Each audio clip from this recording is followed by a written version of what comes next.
All right. Hey, it's your boy Peg and Tech, and we're here with another roundtable of fools, and we're going to talk about all kinds of fun stuff.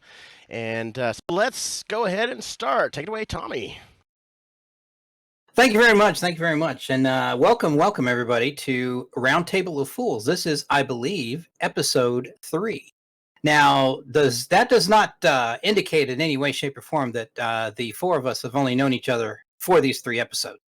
I have been friends with Green since 1986 or 7, if I'm not mistaken. Been friends met with in '86. Yes, and then actually began to really become friends in late '87.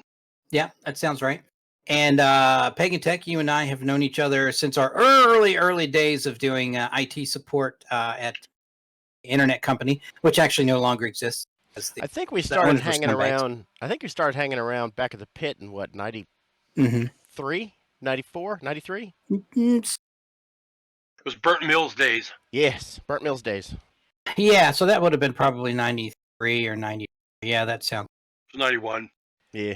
91? Well, no, 91 I was in the Navy. Even in October of that year? Mm-hmm. Because that's when this would have happened. 92. I was out in 92. Okay. 93 was my first then. Burnt Mills. 94 was my second Burnt Mills. Okay. Because for everybody that doesn't know, Burnt Mills Plantation. My beloved. No. I know, right? Burnt Mills Plantation was a seasonal Halloween. It was essentially a hayride, haunted hayride type back in. It was a haunted attraction. Early to mid '90s in Aiken, South Carolina. A lot of, and of course, Jerry Formal is my one and only son here. So, he's known Green and Peg and Tech his entire life. Yeah, pretty much. And so we all have very similar interests. We all have very different interests at the same time. And we like to get together here and talk about these things because we think it's fun and we hope you think it's fun as well. So before we get into the meat and potatoes, let's do our traditional plugs to start the show. But this time I'll mix it up and ask Jerry Formal, do you have anything to plug, sir? So no plugs yet, but our tech admin said that the server should be up within the next week or 2. Awesome. So I will hopefully be able to plug that next week, but we'll see what happens. All right, very cool. Well, I mean, it's progress. As long as you got an update, so that's good. Yep. Excellent. Peg and Tech, what you got? You can find me on twitch.tv/Peg and Tech. Usually broadcasting some sort of science-based game of some kind, either like Kerbal or Flight Sim or something like that. But I'm just there to have fun and cut up and talk science if you want. And honestly, that's a big part of this show too. Is we try. I'll be honest with you guys. This is my favorite day of the week. I mean, as much as I love Fridays and Saturdays and any day I don't have to work, essentially, I love.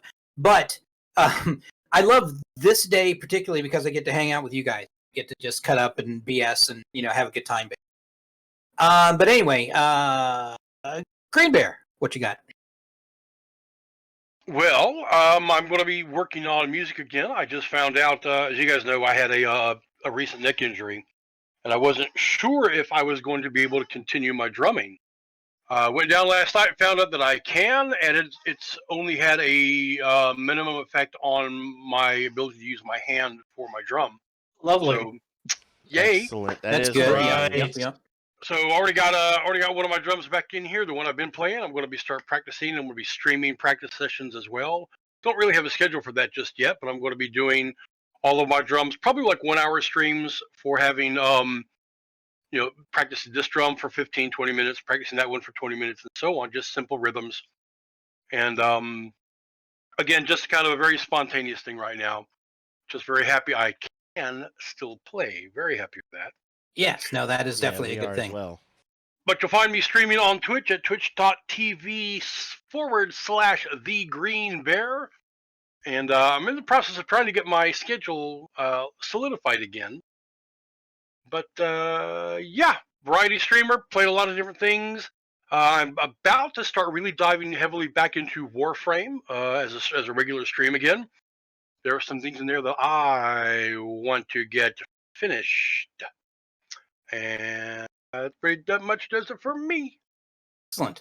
And as Cool. I understand it, for the Twitch stream, as I understand it, if you subscribe to your channel, when you guys will put out, or it auto generates or something to let people know, hey, I'll be streaming in a little bit. Is that correct? Basically, If they subscribe to the Discord channel, yes. to the Discord channel. Okay, Yes. gotcha. All right, well that makes sense. And as for me, Signal to Noise Radio can be found at stnradio.com. I broadcast on Tuesdays, Wednesdays, Fridays, Saturdays, and Sundays. Quick rundown. The during the week, it's just standard, music. I play 80s music on Tuesday, 90s music on Wednesday. We've got a talk show, and an old friend of mine named Brian Patafi. He does an hour of a show called Live with Taff. That airs Wednesdays at 8:30. I believe he's going to go back to. He actually is an active trainer with a hockey team. So his schedule is kind of crazy. So believe he's going to be back on 8:30 on Wednesday. What else? So Fridays I do the Friday Free for All. Friday at 9 is Rising Down, a show called Rising Down with the Reverend Robert Evil. Actually close to 4, sometimes 5 hours of goth and industrial. And it's a fun show. Rob does a really, really good job. I love listening to his show. And then Saturday night from 7 until basically 12 or 1 or 2 is just dance music. And then Sundays, my wife, Patty Kay, she does a show called Brunch with the Beatles that goes from 11 to 1. And then Jerry and I do a metal show from 6 to 8 on Sunday called The Forge. And then immediately after The Forge, we air this. So it's jam-packed, and I've got potentially another DJ who's going to potentially do a weekly show. No big announcements quite yet, but because he's got to gather equipment. He's done this kind of thing before, but his mic was old, and that kind of lost in the shuffle, and he's out of practice. So he's probably going to pre-record and edit his show, and then just send me the MP3, and then I'll broadcast it for him rather than going live like I do. But anyway, so that's pretty exciting. We are all also working on the network that we have decided to call Wind Up Creations. So that is in its infant stages. I've started putting out, and when I do graphics now, I try to put Wind Up Creations somewhere in there. I've started sending out stickers to people. I'm going to collaborate with a couple people, maybe do some T-shirts, both for Signal to Noise and probably eventually for Wind Up Creations. We'll come up with between the four of us. I think we can come up with some pretty creative, awesome graphics, T-shirts, stickers, posters, whatever. I think we can come up with some stuff. And of course, the impetus behind all this is to get more people, watching Green's stream, watching Pegatech stream, listening to my, broadcasts, hopping onto Jerry's Minecraft server, So, what's that? You forgot to push your button, eh? Oh, yeah, duh. I'm pointing at the people as you talk about them. Oh, yeah. It's you Okay. and Jerry Formal there and Green Bear. Right. Gotcha. I'm Yeah. actually that way. No, I'm you're to this your way. right. No, you're actually over here. No, you're this way. Up in No, that this corner. way. Okay, then we're all messed up on our individual sides. Oh, jeez. Oh, geez, all blown to pieces. Oh, I'm no. just referencing my recording. Gotcha. So you'll see me every now and then when you Okay. say, Green, say something, and I'll go like this. I'm actually looking at Green Square. Okay, I gotcha. Uh, Okay. So if I was to look at you, Phil, I'd be looking up. Yeah, like that's this. it. Yeah, Yeah, that's okay. me. And then Jerry over there. Okay. Oh, Jerry's on There's the other Green side. up in the corner. yeah, Shit. I'm on That's the. me in the corner. Sorry. Yeah. Yeah, Tommy's I'm down on- there. I'm Megan on the right lower there, left. and Jerry's right there. Yeah. Mhm. So we all woke up and chose chaos this morning. Is what this show is going to be. I think. Yes. Yeah. All right. So, but anyway, like I said, the purpose behind all this is for us to have fun. We hope that the people listening / watching are also having fun and enjoying the conversation and the topics and whatnot. And we just hope that you being our viewers, I don't want to say fans, but maybe you being the people that are watching and listening, spread the word because we enjoy doing this. We hope you enjoy watching and listening to us do this. So that's the whole point. It's just for everybody to have a good time and to spread the love. Anyway. Oh my. Oh my. That's exactly Spread what I the thought. nerve. The lurve, yes. All right. Nerve. So I think our first topic for this evening, video games that deserve a movie or vice versa. So if you know video games that have not been made into, what video games in your opinion deserve to have a movie made for them, or if there's a movie that you really love that you think would translate really great into a video game. So, vice versa. So I know this was Jerry's topic, so he's probably got something to say about it. So take it away. Like I mentioned last time, the whole Metro series, that line of games. Well, besides the gameplay itself, obviously, it really seems like it does actually seem like it's a movie. Like the acting is really good, the environments are well made, all that good stuff. Yeah. If I may expand on it, Yes. expand on the base idea here. Some games like Metro and like the Fallout series, I don't really want to see a movie per se. I'd love to see a series. Oh yeah. Mm-hmm. As much lore and backstory and side quests and all this, a movie could not do any one of those kind of games any kind of justice. No, Probably probably like not. a Netflix show or like a Yes. Prime show or something. Yes, I mean, look at The Witcher. Yeah, I that's mean, Yeah. 3 Yeah. games Okay. spawned an entire series. That's true. Yeah. There are some fantastic games out there that one or two or even a trilogy of movies simply will not do them justice. Yeah. I mean, That's true. they might be great. They're not going to go anywhere near to scratching the surface of what made the game popular enough to be made into a show in the first place. Actually, yeah, that's true. Yeah, so maybe a series would be better then, not just like a movie or two. Yeah. Now, some games that are obviously a one-shot, yeah, like the old original Maniac Mansion, didn't that get made into a series back in the 90s at some point? That would be a Wikipedia search because I don't know, to be perfectly. Because honestly, I think there was a brief series based on Maniac Mansion. The old I played Maniac Mansion on maybe the Commodore, like 128 or 64. I mean, like way back I in think the I had it yeah, on I the had it on my Amiga. Atari. It was on everything. It was very popular game. Maybe I played it on your Atari. Actually. But yeah, I think that's a good example. But then you have like one shots like Maniac Mansion, or even to go even further back. Here's a game that I think would make a good movie, Mhm. and there's zero reason to make it into a series or multiple movies. One movie would do it justice. Do you remember the game Missile Command? Mm-hmm. Okay, there's a show called Extra Credit on YouTube that did a fantastic piece where they explored can a game by its gameplay alone tell a story, and they used Missile Command. And the reason why they used Missile Command was you are a lone commander governing military bases, defending the last remaining cities on Earth. You've already lost. The war is over. It's done. You are just simply trying to defend humanity against the final onslaught. Wow. Oh, okay. All right. The guy who created the game has said in an interview that he had nightmares for 3 days after he came up with the idea for the game and they decided to implement it. Wow. Dang. That would be a rough story to tell, but that Yeah. is the gist of the game. Just shoot missiles, knock other missiles out of the sky. Yeah. The world's already been smashed. It's already post-apocalypse. You're just trying to hold out. Yes, that could tell a graphic, unpleasant story, but it could still tell a story and only need one movie. One movie, right? Yeah. True. Yeah. Yeah. Mhm. Yeah. Mhm.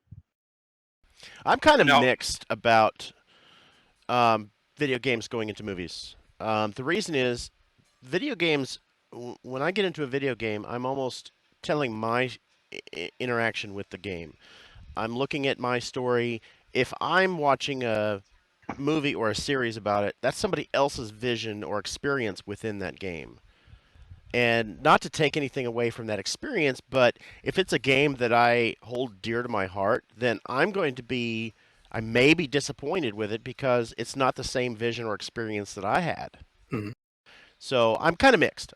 There are plenty of games that I would like to see, like the Fallout series, yeah, things like that, that would translate good into television series or Mhm. movie. But I would be hesitant about watching it because it would be different than the experience that I experienced. Or I this think goes that's back to what we- something that we. Oh, I'm sorry. Go ahead. I'll say that sounds like what they did for the new Mortal Kombat movie, where they introduced this new character, Cole. Cole knows nothing about the tournament. He knows nothing about the characters. He knows nothing about what's going on.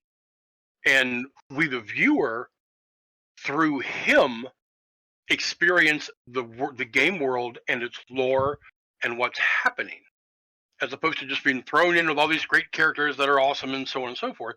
We get to discover it anew as he does.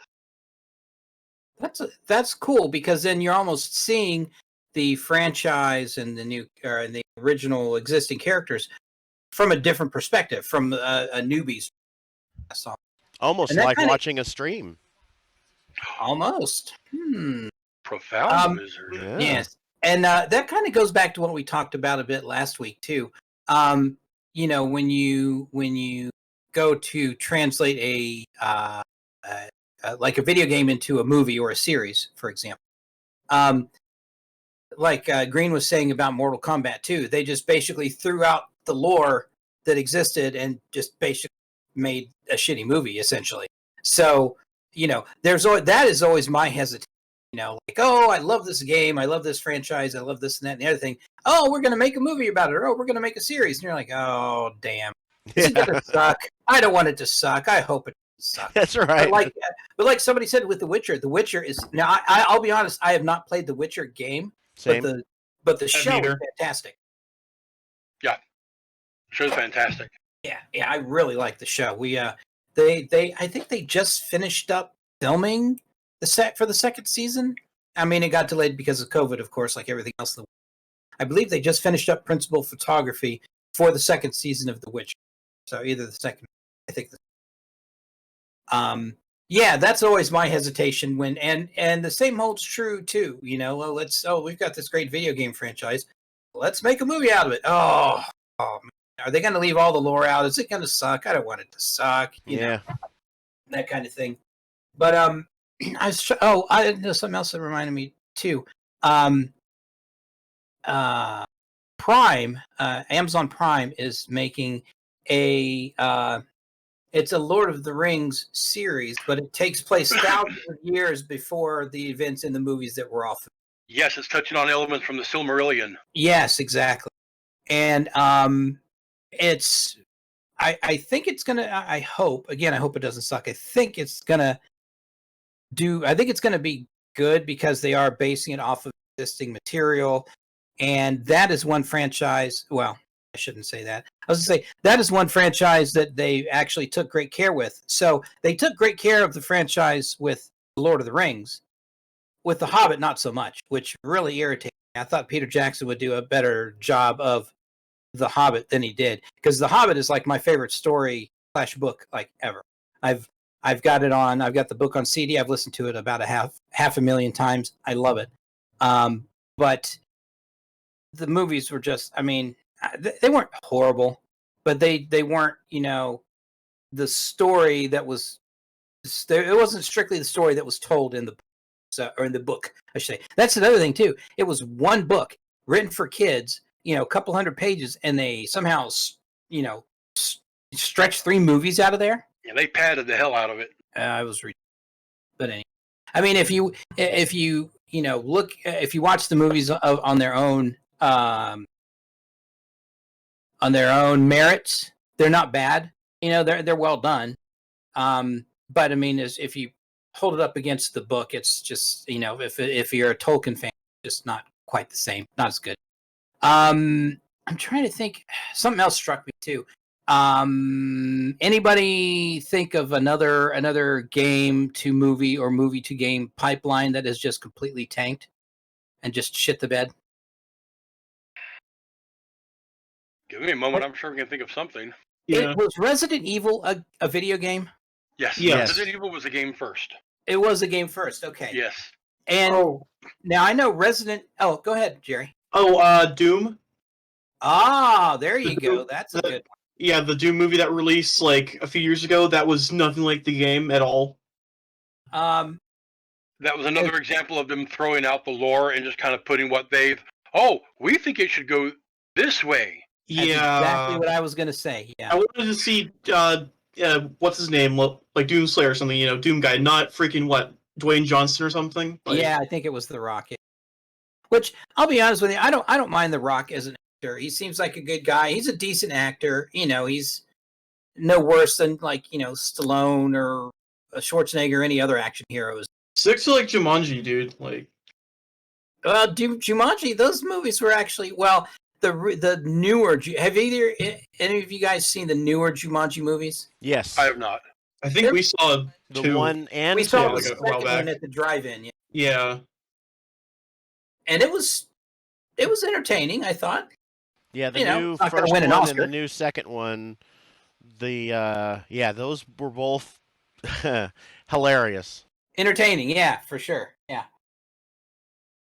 I think the interaction, the character interaction is what Yep. made that,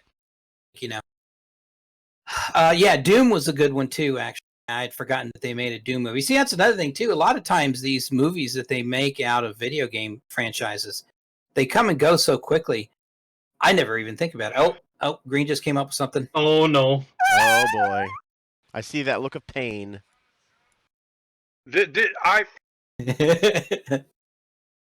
Okay. Let's start here with Mario Brothers. Okay. Oh, Okay. the The game, the movie was so awful. It was fun. It was almost like a bad trip. You just had to if you didn't think about it and just went with the flow, you still ended up having these moments of what the fuck? What the fuck? What the hell's going on here? Well, like any movie, if you fucking pay attention, you'll know what's going on. Movies are Right. good about that. Even the bad ones are good about that. You Yeah. kind of have to do that. Right. Unless you're talking about The Room with Tommy Wiseau, but that's another story. Oh, yeah. Despite it all, I actually honestly really liked Mario Brothers. Okay. For a game that had no real story aside from gotta rescue the princess. Yeah. It was fun. Goofy, really silly, but it was fun. I loved it.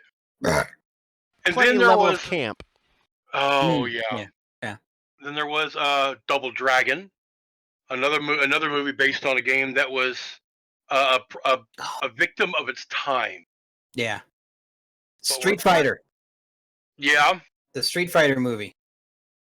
I have an obscure one. Okay. I think this was another victim of Yui Bowl. Ooh. There was a fantastic game came out in the early 2000s for the original Xbox. And I had such good hopes, such high hopes for the movie because the game was so good and the game was dark and it was action packed and even There's no way they can screw this movie up. even I love a sexy badass woman. Okay. Holy fuck. the pain. Did any of you happen to catch the movie version of the game Blood Rain? I can't say I have. Oh my No, god. but I remember that game. Oh, holy Was that? shit. Did the game come out in early mid '90s? No, the game came out in the early 2000s for the original okay. Xbox. Okay, I'm thinking something else. It was dark, it was serious. And the character Rain was she's half human, half vampire. She's badass. She's sexy. She's gorgeous. She's got the vampire powers, and she's like uber over the top, action packed. Just kick assery. Oh Yeah. yes. And then the movie Tell came me out, more. and it was oh no, It was toasty. holy shit! like- What a Looks like Blood Rain absolute was steamy released. pile of garbage. Damn. It was awful. Yeah. But they completely, again, they butchered the story. They just threw it out. They did whatever the fuck they wanted. They butchered the story. They butchered the characters. The acting was subpar. I was actually, it starred Kristanna Loken, who's gone on to do a few things. And she was playing Rain. And she looked so much like her. They could have designed the game after her. It looked great. And it was some of the worst acting and worst writing I've ever seen in my life. You should see it, just so you could tell people how awful it is. I mean, I'm not opposed to it, but Yeah, I'll have to watch the streaming I'd rather time. play the game first And- to see what the actual story is. But The only thing, and the story was really badass. It involves Nazis, okay, and kicking the hell out of Nazis. And the Alright. only thing worse than this movie is the sequel to it. There was a sequel. How'd they get that financed? Holy crap. That's a damn good question. So there was a sequel. There was a second Blood Rain game, and then just a few years ago, this group of people put out a third one. Now the first two games were 3D environments: walk around, run through the door, flip the switch, kill it, bad guys, blah blah blah. The second one, or the third one, which you can find on Steam, was a 2D Metrovania style game. But over the top graphics, over the top violence, the sexy, blood spattered, badass chick, kind of like she's like maybe an older version of Bayonetta, if you know who that is. Love Bayonetta. As super campy, cheesy, over the top that is. That game is so self-aware. That's a game that should be made into a series. It's got a really, truly epic storyline along the same lines as the Devil May Cry games. But it's you just can't help but love her.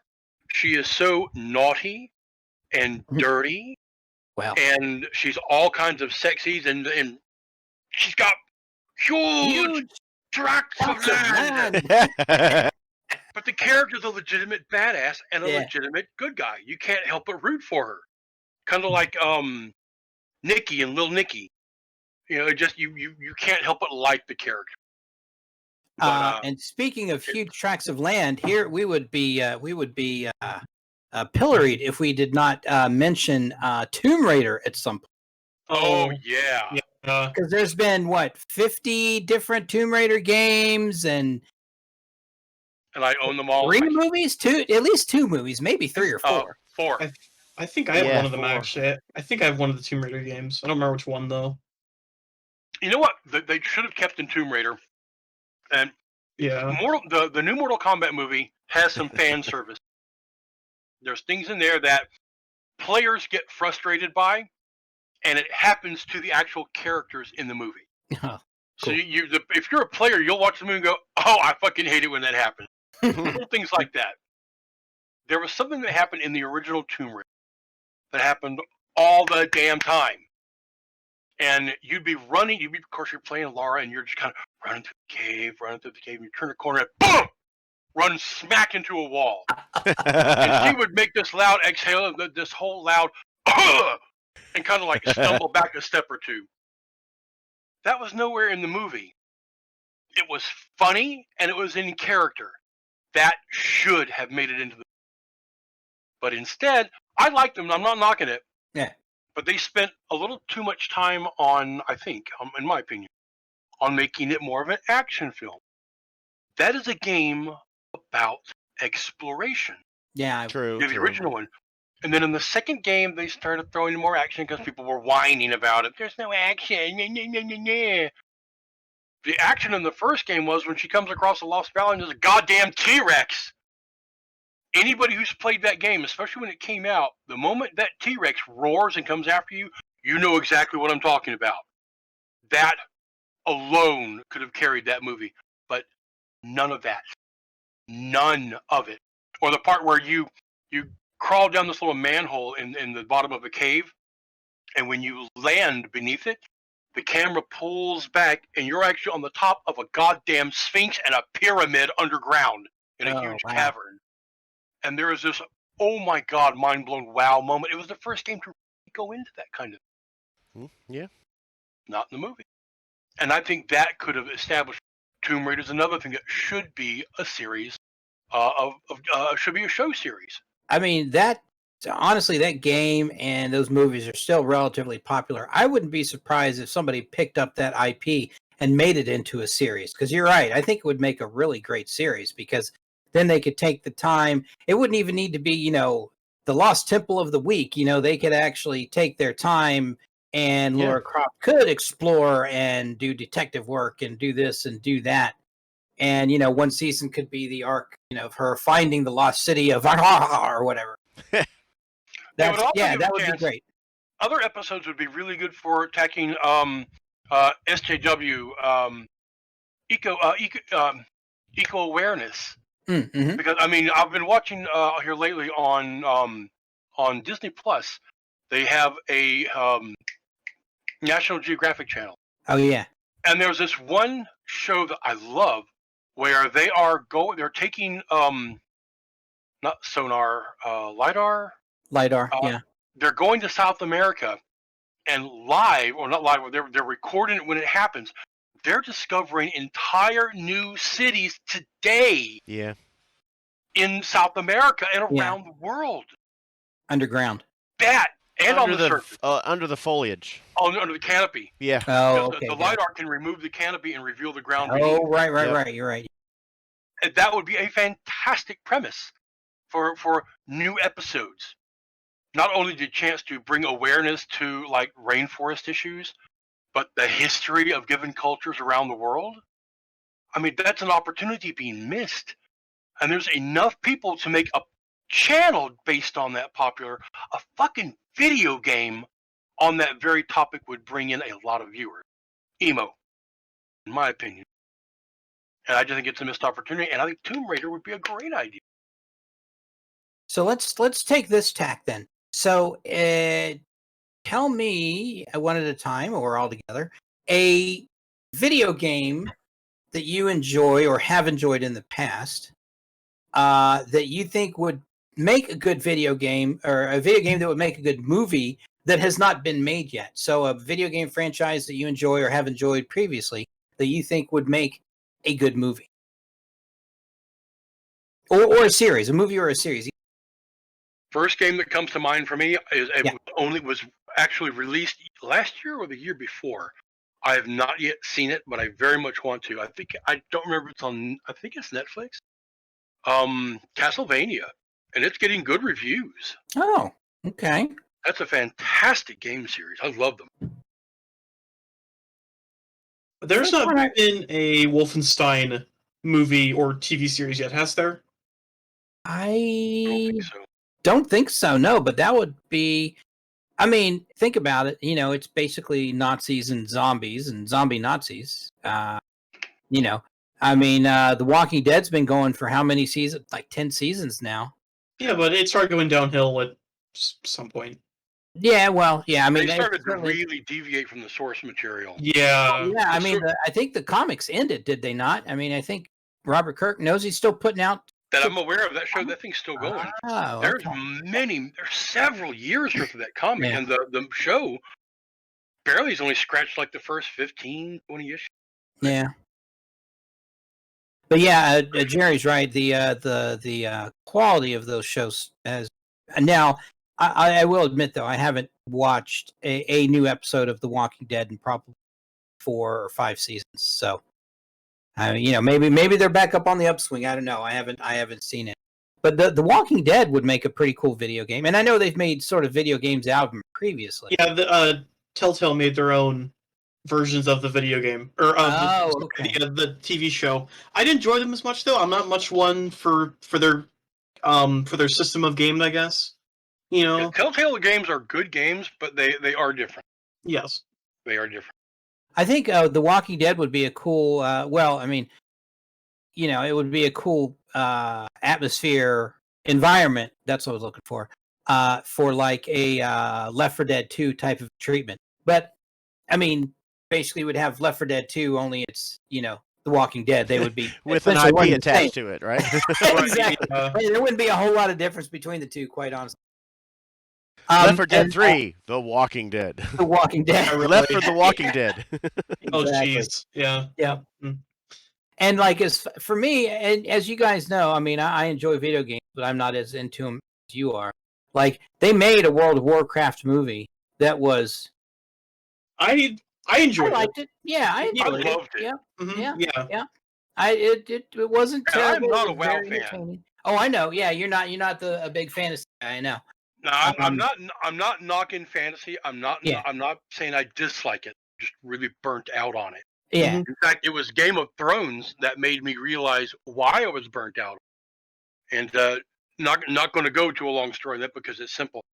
It turns out I watched. A friend of mine gave me the first season of Game of Thrones online, and I watched it one night at work. I watched the first 3 episodes one night at work, 4 episodes, and just because I was bored and had nothing to do. And by the 4th episode, I was completely hooked. So it's not fantasy I'm burnt out on. I'm burnt out on shitty writing, shitty acting, Yeah. Yeah. shitty special effects, Yeah. shitty settings, unoriginality. yeah, Yeah. That's what I'm burnt out on. Okay. yeah. And I Game don't of Thrones is none of those. Yeah, no. Well, Game of Thrones, their last season was kind of a well. Game of Thrones ran out of source material in season, I think, 6, Yeah, I heard 5 that. or 6, because George R.R. Martin hasn't written, or well, he's got a manuscript somewhere, but he hasn't released a book in 10, 15 years. So they literally ran out of materials. So they, the showrunners were like, "Hey, George, we're going to do this." And George's like, "Oh, fuck it, I don't care. I'm going to write a book anyway." So the books are going to be wildly different from the series, or the new books assuming they come out. George Martin is not in the he's not fit. Let's put it that way. He's not in the best shape. So I don't know if he's going to last long enough to finish these last 2 Game of Thrones books. We may all just be shit out of luck because he may pass away before finishing those books. Unfortunately, he may have to have one of his assistants, like edit it together, like Christopher Tolkien did after J.R.R. Tolkien passed away. Anyway, that's sort of a tangent there. But yeah, so World of Warcraft, made a good movie. I enjoyed it. Not an Oscar winner, but it was a very entertaining movie. I think, Jerry, I think you and I watched it, actually. We rented it one night, if I'm not mistaken. Yeah, and I actually kind of want to watch the movie again because it's been a few years, Yeah, it's been a while, actually. Yeah, you're right. Yeah, we should watch that. We should rent that. But like, I mean, I don't play a whole ton of video games. I mean, I'll jump into Minecraft every now and then. Minecraft being a sandbox game would not translate into a movie or a series at all. I don't, unless you just consider it to be a blank slate, which I just don't think it would translate into anything aside from what it is. I think it also lends did- itself well to a kids show, Yeah. telling kids stories like Yeah, on Disney maybe. Plus or Maybe. Fox Kids. That kind of thing. Telltale made a Minecraft story mode series Oh. a few years ago, which was decent. Yeah. You know, I thought it was fun, but by itself, it probably wouldn't make a half decent movie or TV show. I don't think Yeah. it should just stay as a game. I think And- most kids, myself included, most grown-up kids, myself included, I think most adults would have a difficult time taking it seriously because of the look of the aesthetics of the game. Right? But Yeah. kids and younger gamers latch right onto it. I think it's Yep. I think my preference for games that would translate well into movies. There's a game that I played called Subnautica. Oh. Fantastic game. It has a beginning, middle, and end, and the story is pretty linear. There's one outcome, so the storyline could be very easily translated into movies. I would also like to see a game written or a movie written in the Elite Dangerous universe with the Elite okay. Dangerous stuff. That doesn't really have a storyline. That's a sandbox game. Right. But seeing something written in that, and the Elite Dangerous or the Elite universe has had books written inside of it. Oh, So okay. I think they would translate pretty well. Okay. Yeah.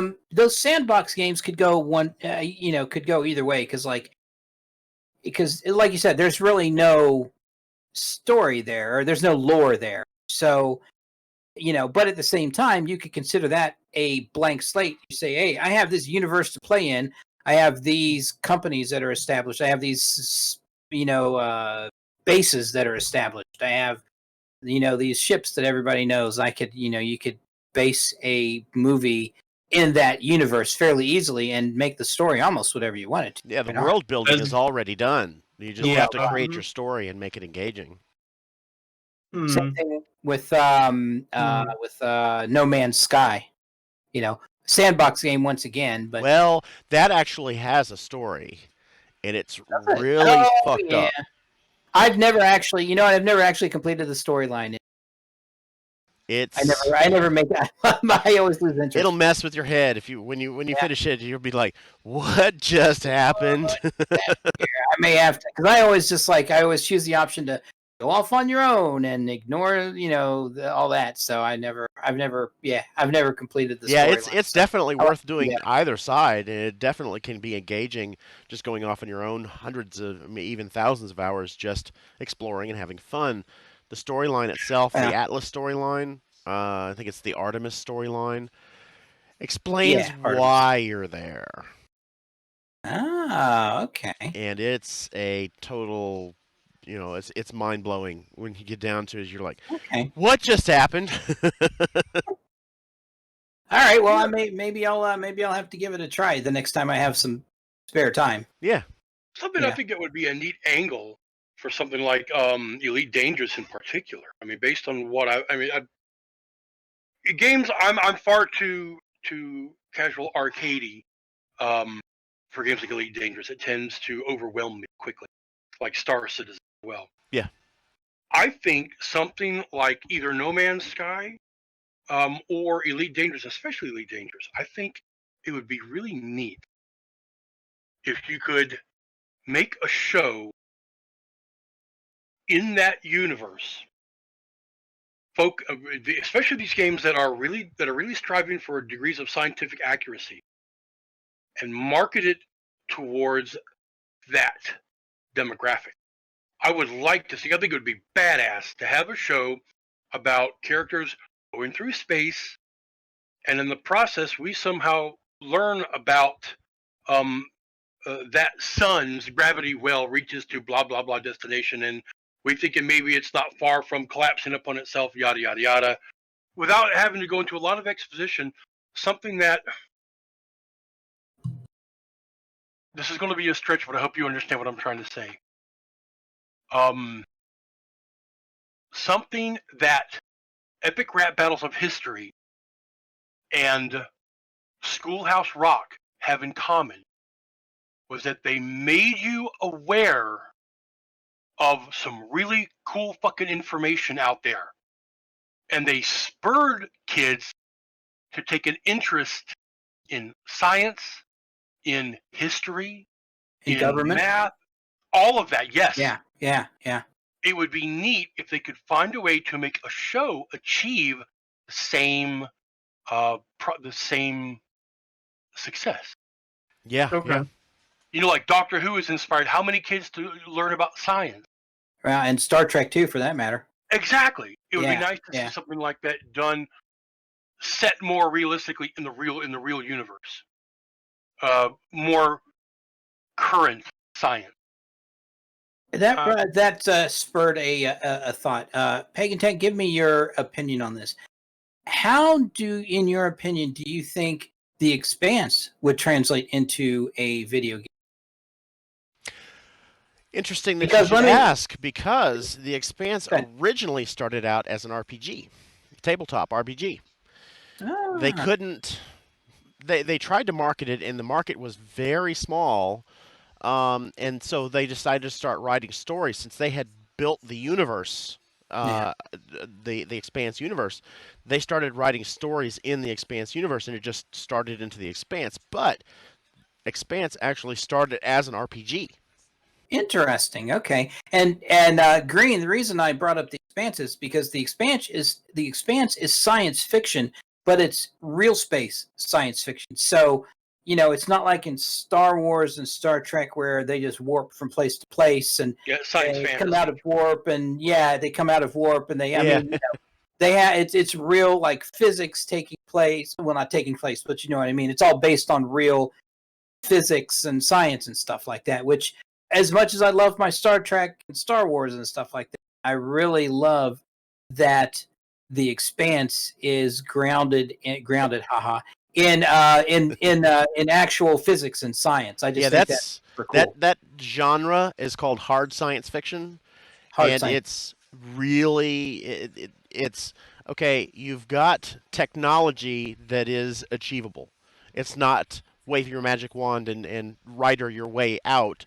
It's you can actually conceptually perceive of these technologies, and everything is mathematically driven. Everything is physics driven. I love The Expanse for that. It's one of my favorite series, so I've read it 8, 9 times, and I love it every single time because it appeals to my science side. I Right. can understand it in regards to physics. Babylon 5 tried to do that with a number of things, especially with the design of ships and so on. Especially, I mean, the first thing that comes to mind for me was the Furies. The ships that they used were designed. They had little jets on all over the ship, allowing it to actually maneuver in space in a way that you would have to be able to have to be able On to maneuver in all space. three axes, on the Yes. X, Y, and Z axis. Newtonian physics. Thank you. Yes. I've actually started. I don't even want to say rewatching because I'll be perfectly honest. Oh, sorry about that. I don't think up until recently I've ever seen a whole episode of Babylon 5. Fantastic show. I've caught bits and pieces. I'd go over to somebody's house. Oh, we're watching B5. Okay, I'll catch it, or maybe an episode at a convention somewhere. At a all night video room. But I never really just sat down and watched it. So I'm like, because it's on one of the streaming services. Oh, I think it's streaming on HBO Max. And I'm like 5 or 6 episodes in, and I'm enjoying it to a point. The acting and some of the effects early on were not great, but I'm sure they have, even in the few episodes I've seen, they've improved. And I'm sure they will just continue to improve over time because, when you get a show together like that, it takes the actors a while to get used to each other and for chemistry to develop. So I'm not going to completely write it off, but I'll watch an episode every week or two. And I've been enjoying it. So I won't say I won't, but I have been enjoying it. And there was, oh man, Green, on your Atari 400, did you not have a space exploration game on that? I just remember There were a couple of space games. The action game was Star Raiders. maybe Star Raiders is what I'm thinking. I loved them. That wasn't space exploration, but there was action. There was, in fact, a game called, I want to say it was called Journey to the Planets, and I had that on my 520 ST, Okay. and that did involve space travel and going to other planets and exploring. It was all very, like very block graphics, very Yeah, of primitive, course. especially compared to today. But Yeah. like a lot of the games from that time, the story and the visuals played out more in your head, Right. and Yeah. your brain put the graphics there more than your eyes. You had to couple the game with a bit of imagination. Yeah. Good way to put it. Yeah. Well, cool. Anything else that comes immediately to mind, movie wise or video game wise? Oh, I got a game. Yeah. Have you ever played Dead Space? is Okay. that the game? I've seen it. Where you start out and you're exploring like a freighter or something that's been attacked by Xenomorph or something. I don't know. I may or may not have played it. I don't know. Dead Talking out Space. of my ass. Dead Space came out, and I think I may have showed it to you when I was up there. Yeah, maybe. But it starts with like a little 10-minute long intro movie to get things going. I'm sorry, like 5 minutes, not that. But it creates its own. It is most certainly science fiction horror, which is my favorite genre of horror. Oh, okay. Like Alien and Event Horizon. Those movies are my jam. I love that kind of stuff. And Dead Space combines space science fiction and horror. Now, there are 3 games in the series, but after right about the time they released number 2, there was an anime released for it. That was, I want to say it was only like maybe 3 episodes. It wasn't very many. Okay. But it set a background for the events leading up to the first game, and then current events involved with the second one. Oh, that's a But- cool idea. That's another game that I think would make a good trilogy. Each of the 3 episodes stands well enough as a solid story. Right. I would like to see it made into a movie. One game that I do distinctly remember that was on one of the systems you had was it Aliens versus Predator? I've got all the versions of that game. Yeah, that was actually a cool, a well done video game based off of a movie 2 movie franchises technically, but those, as I recall, those games were actually pretty darn good. At least I enjoyed it when the few times I played them. I remember when Alien vs Predator, the first Alien vs Predator game to come out, to my knowledge, was for the Atari Jaguar, Yes. and Okay. that game was super serial atmospheric Yes. and scared the fuck out of me more times than I care to count. But one of the really cool things about that game that they kept with later AVP games was the ability to play as the alien or as the xenomorph, to play as the predator, to play as the colonial marine, Oh, that's right. and all 3 of them were very different play styles. So you never felt bored playing just one or the other. Hey, I'm tired of playing the alien. I'm gonna go be a space marine. Right. And you're playing in the same environments a lot of times. You're going through the stories, kind of weave like a Christmas wreath, you know. I'm a fan of what I call advanced storytelling. You don't have to spoon feed me. I can play and figure out what's happening. Figure the story. Yeah. I remember playing that on that giant tube TV. Oh my God, the one at Bill's house. Oh No, not my the projection. God. The tube TV in Belvedere. That great big gray 40-inch tube TV. It was a flat. It was like a Sony Trinitron. At whose house? At the Belvedere house. He's talking about my grandma's house. Yeah. Oh, I remember that big ass TV. Yeah, it was. Yeah, it was a flat tube, right? It Yeah. wasn't like a It rounded was like tube. a It was flat. Trinitron. Yeah, yeah. You had it jammed into a. I remember you had it jammed into like a what's the word I'm looking for? Like an entertainment center. You had it jammed into an yeah, entertainment center, and you had Oh, games. that. Yeah, that yeah, one. I yeah, forgot all about that. yeah. I do remember that. That was a yeah. big TV. Yeah, that thing That probably thing weighed was- about 1 million pounds too. That thing was bigger and heavier than a boat anchor. It was Yeah, huge. Oh I my remember God. playing AVP on that.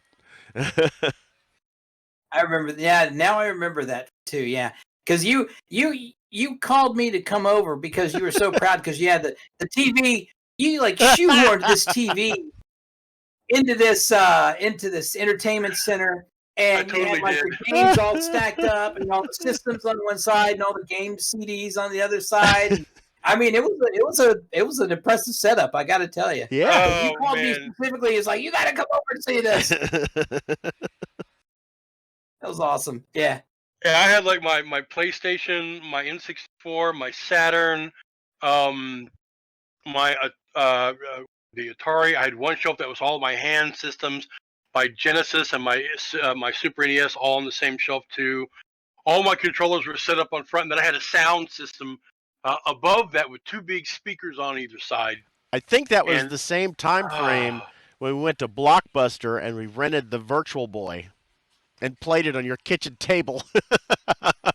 I think you're right. Oh my God, I forgot all about that. Green. I got pictures of it though. Oh. I do have pictures of Oh, it. good. Oh, yeah. Yay. You got to send me a. You got to send me a I'll copy do of that that. picture. Yeah. I got one thing to say. Show no mercy. Oh God. Okay, I got to tell them about that Yeah. because please. that game is infamous in the gaming Oh, community. Ooh.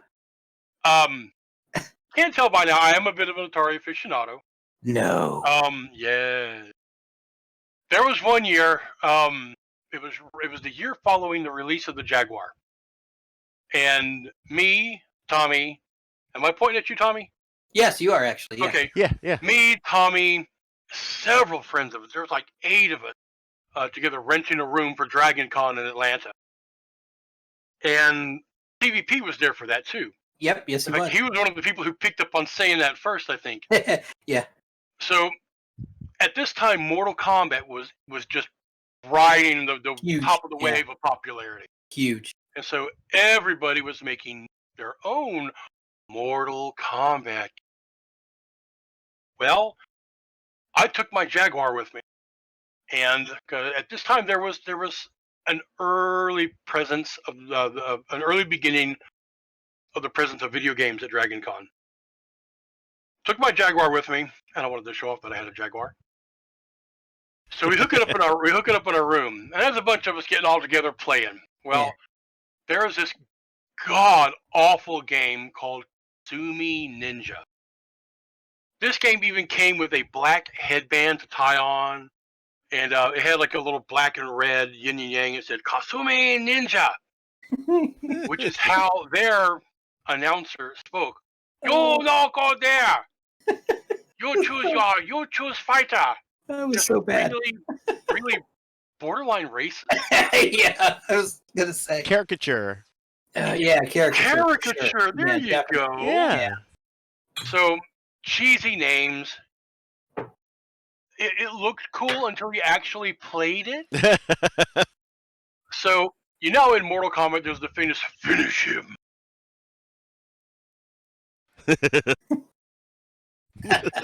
This had the announcer that said the names had this like a very stereotypical short little Chinese man. You don't go here. You go home, like Kevin Meaney. You eat too much. You scare my wife. You've been here for an hour. Go now. This obnoxious voice would, when he would say, instead of this manly badass, finish him. You got, show no mercy. And that has stuck in my brain for 20 odd years. Yeah. I mean, this is the game who has a Scottish character whose super move is to lift up his kilt and shoot a fireball from his crotch. Yes.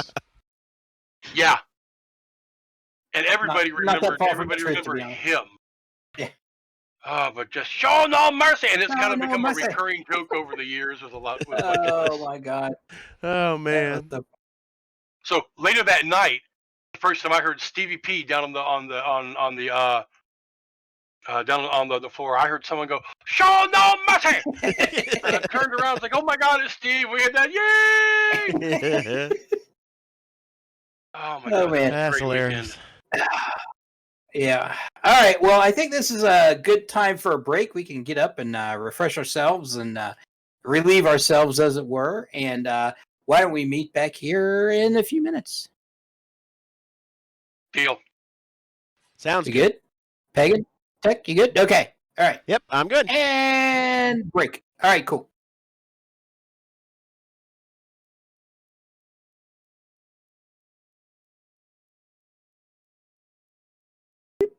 And we're back.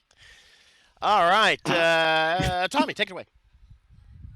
Thank you. Thank you very much. How'd you like that You handoff? sprung that one on me. Okay. Smooth? That's Yeah, that was smooth. good. That was good. Smooth. That was smooth, Pagan. I appreciate that. Smooth handoff. And go. Anyway, so for our second topic-ish of the night. The week in space and computers. Space and So, computers. Computers. Well, Nuts and I'm cheeses. going to try something No, interesting. no, nuts and. Okay. That's right. Cheeses. I'm going to try something, and I hope it works. I'm going to share a video. All right. This video is of the third flight of the Ingenuity helicopter, which is currently on Mars. This video Okay. was Hell taken... yeah! I watched the first one. Yeah, this is number 3. So this was taken from the mast cam, and this is the video that was transmitted straight from NASA. So there's no editing or anything. So I'm going to share.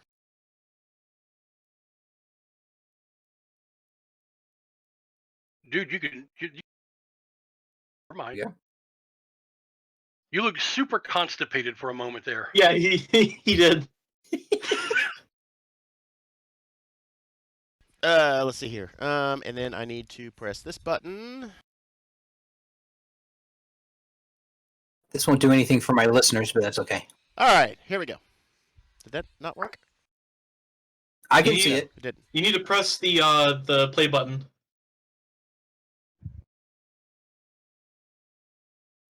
Yes, Pagan needs to push the play button. There we go. Correct. All right, should be playing. Helicopter is on the lower Yeah, we don't left-hand see it. side. Yeah, lower left-hand side. Yep. So my viewers can now see it. That's awesome.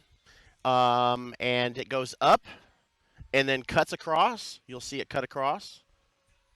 Oh yeah. It goes out of frame, right? It does. It does. Yeah. Now, this flight was at an altitude of 16 feet and flew 164 feet. It's odd because it's actually done in meters. But for references, it's 5 meters up and a certain amount of meters over to the side. And then it comes back into frame. And the mast cam did not follow it because that's just not how the mast cam is set up. But it does come back into frame after it gets done with its flight out There to it is. the edge. And then it goes back to its starting point and then comes down and lands. Now, since you know way more about this than I do, let me ask you this. Sure.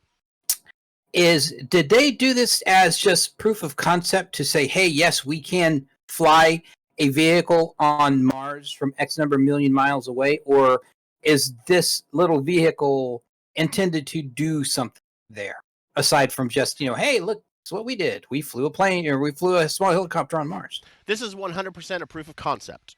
Okay. All right, cool. They don't have any science instruments on board. Okay. This little 4-pound helicopter is basically, can we do it? Yes, we can. And they did. They got it up there on the belly of the Perseverance rover, got to a certain point, dropped it off. It has a solar panel on top to charge its batteries to keep it charged because it doesn't have any type of, like the radioisotope generator that the Perseverance has. Perseverance doesn't have solar panels. It has basically it's a nuclear pile. For lack of a better term, it's a radioisotope generator. Radiothermal isotope generator uses heat and transmits it into electricity. So big knobby the thing out radio thermal isotope doohickey Yeah. is its power supply essentially, correct? Correct. Okay. And the one that's on the last rover, Curiosity, is still working. That particular generator is on multiple spacecraft throughout our solar system. As a matter of fact, one is on the New Horizons, which is leaving the solar system. That's the one that went by Pluto. That's so far out that it won't be able to collect any solar energy, and so they have the radiothermal isotope generator, and it powers the New Horizon spacecraft. It should last a good long time. I think that the Voyager probes have the same RTGs. Not the same ones, but they have RTGs. They're still going from the 70s. Oh wow. Okay. Yeah, so it's a pretty decent technology. As long as there's no physical problems with the rovers, they should last for a good long time. It's awesome. The flight that was scheduled for today, Flight 4, was supposed to be 5 meters up, or 16 feet. And it was supposed to go south for 276 feet, the longest flight yet. And they were going to take images with a downward camera. There's a downward nav cam and there's a forward nav cam, so it can see going forward, it can see looking down. It's supposed to take pictures every 4 feet. And so there was going to be a total of, down and back, of 436 feet of imaging that they were going to do. Did not go. They sent a command to it to take off, and it just sat there. So they're collecting information, they're recalibrating everything, and they're going to go forward from there. So the helicopter itself, a little 4-pound helicopter, this is on Mars. And Mars has 1% of Earth's atmosphere. 1%.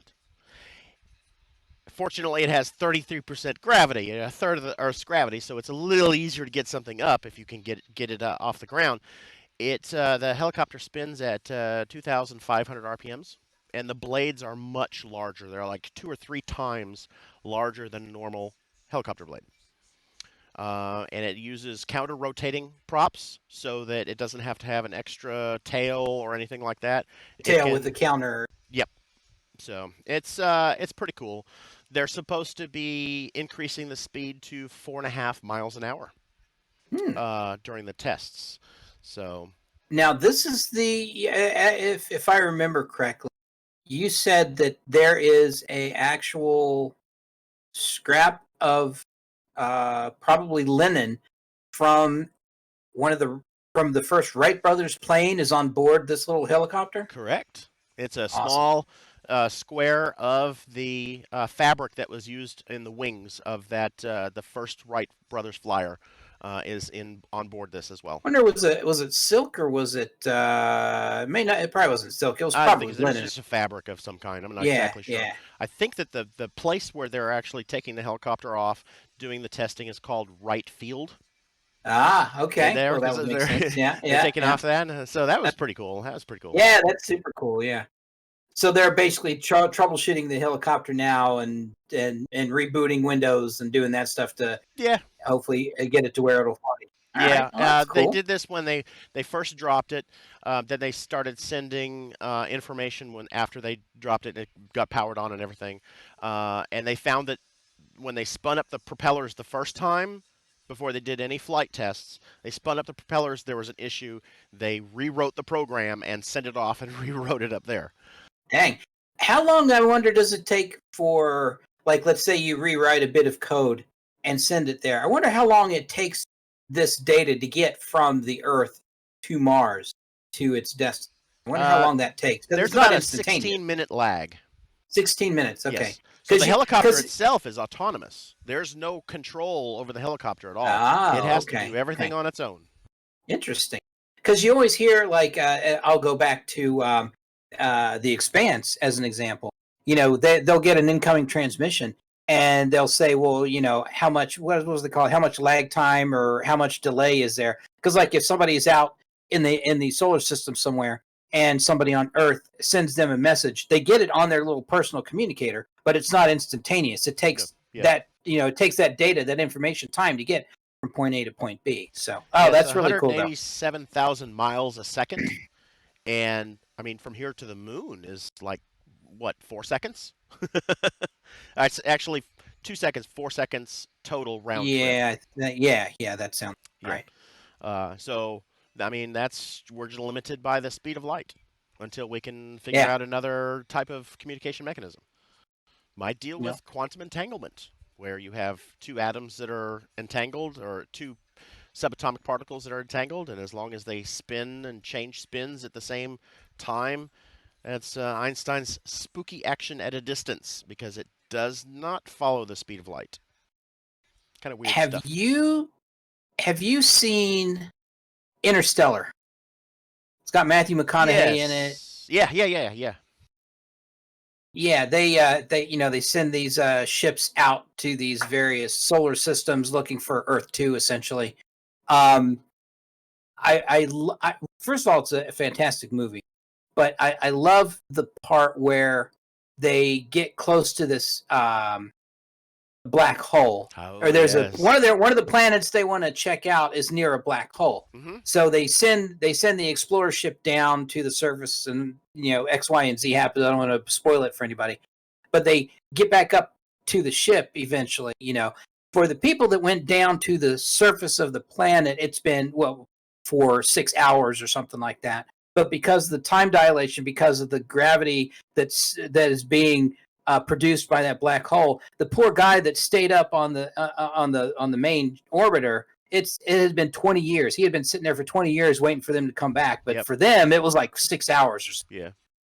And that's once again, that's Einstein's theory of relativity. Yeah. As gravity is tied to the speed of light and tied to energy and mass, the harder the gravity is, the change of the speed of light, or not the change of speed of light, but the more things can approach the speed of light. Black holes are a singularity point of pure gravity. So you get closer to the surface of the black hole or the singularity point, and things are actually The approaching event the speed of horizon. light. Yeah.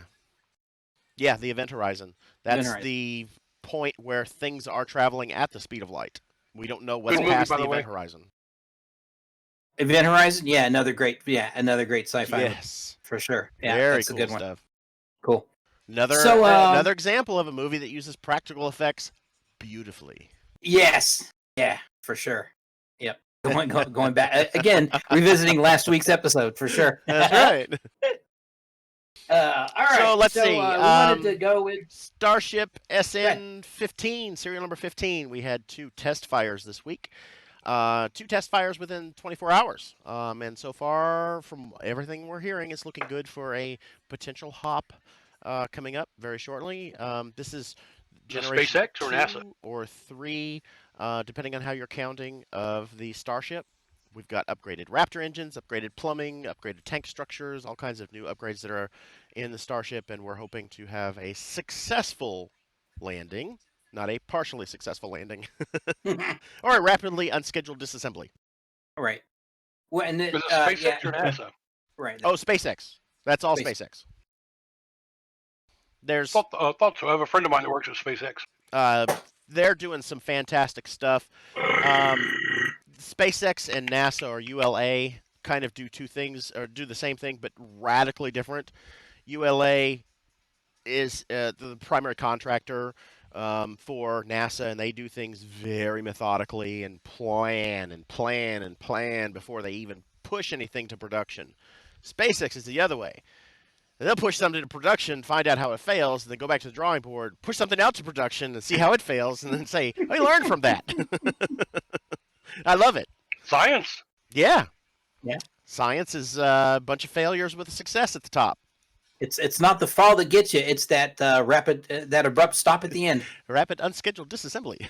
Yes. We had another Starlink launch this morning. That's the 25th successful launch of the Starlink satellites, for a total of 1,500 satellites in orbit. Wow. That's Is that nutty. the thing that Elon Musk is working on? Yes. And the neatest thing Okay. is he is not using any new boosters, any new first stages. Every first stage that he's using is what's considered a flight-proven booster. It's already flown on another mission. It's paid for. All of this is just, there's no cost to it because the booster's already paid for. All you got to do is do a quick little refurb and throw fuel in it and boost it back Fuel up. it, yeah. Yeah. Musk wants both the Starship and the Falcon 9 first booster to have the reliability and reusability of a 747. It costs about the same, but you don't throw away a 747 after you go transatlantic, right? True. So that's kind of his train of thought, and he's working on it. He is working on it. So now I am unfamiliar. Why has he shot 1,500 satellites into the atmosphere? His Or however goal, many. he wants to create what's considered a constellation of satellites in ultra low Earth orbit or low Earth orbit that will provide internet service on extremely low latency relative for satellite service. Low latency satellite service for everyone on the world. There's not Interesting. going to be any gaps. Wow. And All right, the that's testing has that's shown latency of like 15, 20 milliseconds for it's satellite. actually that's actually really good for satellite. Yeah. Wow. All right.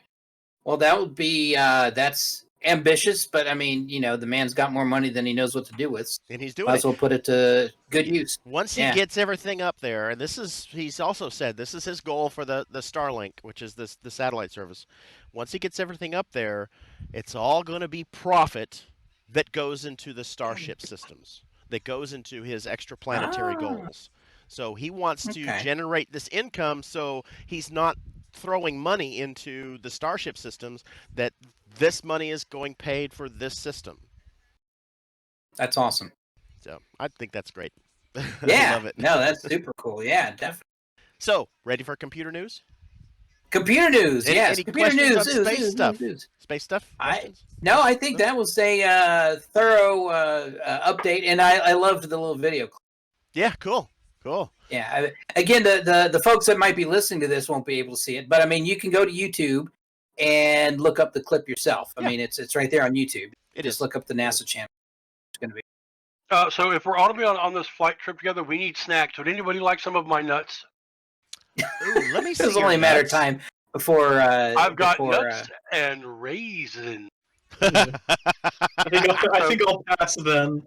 I got nuts in here. I mean, they're really tasty, and they just.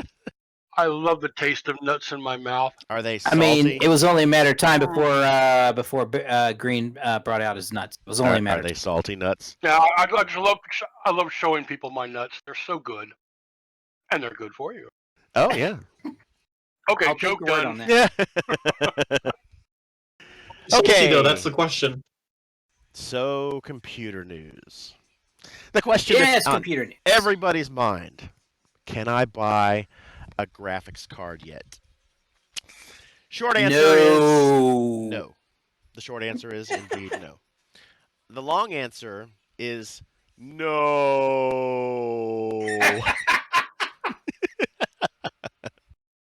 That's a good joke. Yeah. Truly. That was good. Yeah, I like that. I gotta remember that. Oh, that was funny. So can I regale you with my tale of video card woes? Yeah. Look at that video card. I've got some Whoa. answers What's that? as to what's going Whoa. on. Whoa. Oh, okay. Well, you do the answers, and then I'll tell you Oh, my tale okay. of woe. Go ahead. So there's currently a couple of factors into what's going on. Firstly, graphics cards they're absolute monsters when it comes to Bitcoin mining. The programmable shaders that are on the graphics cards themselves, the modern graphics cards, can be programmed to do anything really. I mean, it's a program. You throw it on there and it crunches numbers. People have been able to program them to mine Bitcoins, which is a totally different topic and way too complex to get into right now. So miners are buying medium and high-end cards, which is what gamers want to use to game decently, in mass. They're buying it as fast as possible in bulk. As soon as they come out, they buy everything that they can. Using bots to buy maybe hundreds of the same graphics cards. Yep. Anything that's left that just doesn't get scraped up by the Bitcoin miners are bought by scalper bots. And scalper bots will take and resell those cards at 300-400% of regular prices. So a $659 card will go $2,100 on eBay. Even the old, the second generation, 2-generation old 1080 Ti's, like the one that I have that I'm trying to get replaced, going for over $1,000. Easy. $1,200. We also have material shortages at some of the manufacturing plants. TSMC, I think, is one of the primary manufacturing plant that both AMD and NVIDIA are using for pressing. They have material shortages, so they are not building them as fast. The new die processes are tougher to make and resulting in a little bit more loss, for better term. Their quality control has to be at a certain level for them to get past these chips through, and there's a little bit more, because the die process is much finer. Is there any hope? Well, to be honest, not looking like there's any this year. Not to make it so that you could just go out and buy an MSRP card. GeForce attempted to eliminate a little bit of the Bitcoin mining stuff by writing into the drivers, especially for the 3060, what's called a hash limiter. Hash is how the Bitcoin mining is generated. They wrote a hash limiter, and then, oops, they released a leaked internal update that removed the hash limiter. So it was kind of, well, oops. So, but they have said that they are in the process of releasing a new series of all the 30 cards that have a on-chip hash limiter, and so that should help. My problem is why don't you just push out more freaking video cards? Yeah. Instead of trying to spin up a new line. They are also releasing dedicated mining cards that don't have HDMI out. That they say, okay, this is for mining. You're not going to be able to play games on it, but we're also not going to limit them. We're not going to put hash limiters on it. So that's good. There is a company that this week released a box. It's what's called an ASIC, or an Application Specific Integrated Circuit. That this box is the equivalent of 32 3080s. Wow. Holy cow. As far as the mining goes. And they're hoping that the miners will be much more attracted to this device and leaving the video cards alone. Yeah. Here's hoping. Yeah. Well, yeah, we can hope. Yeah, I was about to say. So, and I know part of the issue too, I think, if I heard it right, and maybe this was just RAM, but when COVID first hit, a lot of the manufacturing for those kind of things closed down. So the supply wasn't, new chips, new this and that just weren't being made. So that, because everybody was at home, hey, let's upgrade the computer, let's do this. Well, all the factories, or a lot of the factories over in China and wherever these things are produced, were closed down, so they weren't making any new ones. That was in the middle, Jerry and beginning and middle of the 20 series. You wouldn't believe the amount of problems Jerry and I had trying to find a Nintendo Switch. Yep. They were not available for a long time. Like, they would get a box of 6 in, and we would drive from point A to point B, and they would be gone. Yeah. I mean, it was crazy. It's crazy. And so during the pandemic, I started selling off things that I didn't need, sell this, sell that. I was saving up money to build a new computer, which I eventually did.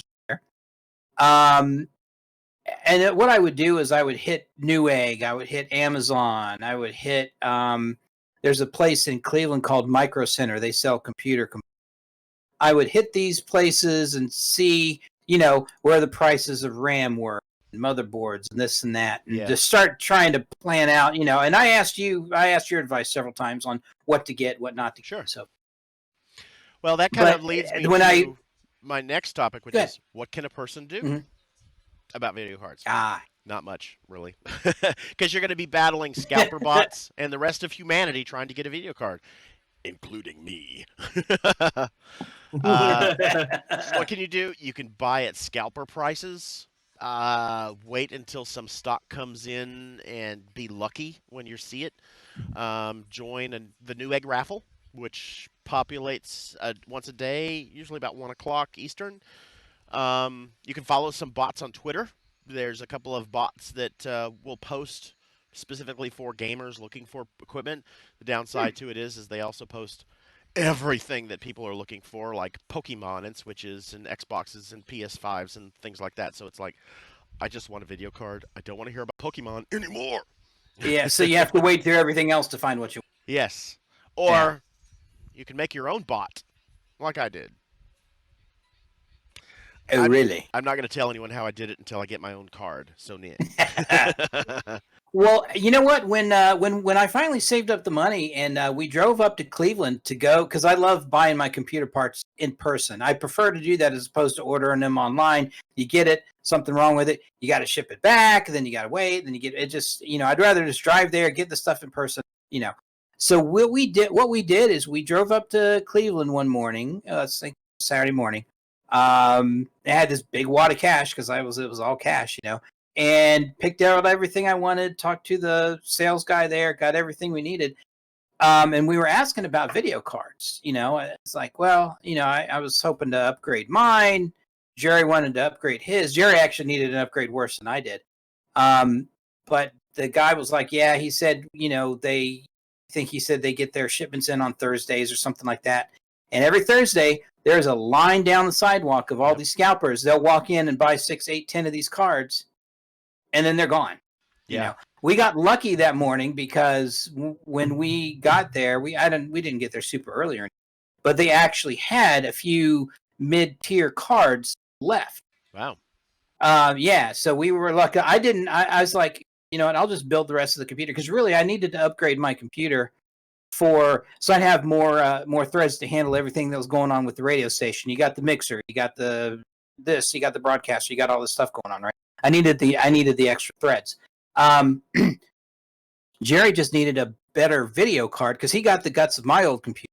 We upgraded his video card, upgraded his hard drive, and it's a decent machine now. But we just kind of lucked out that they had a few cards on hand when we got there.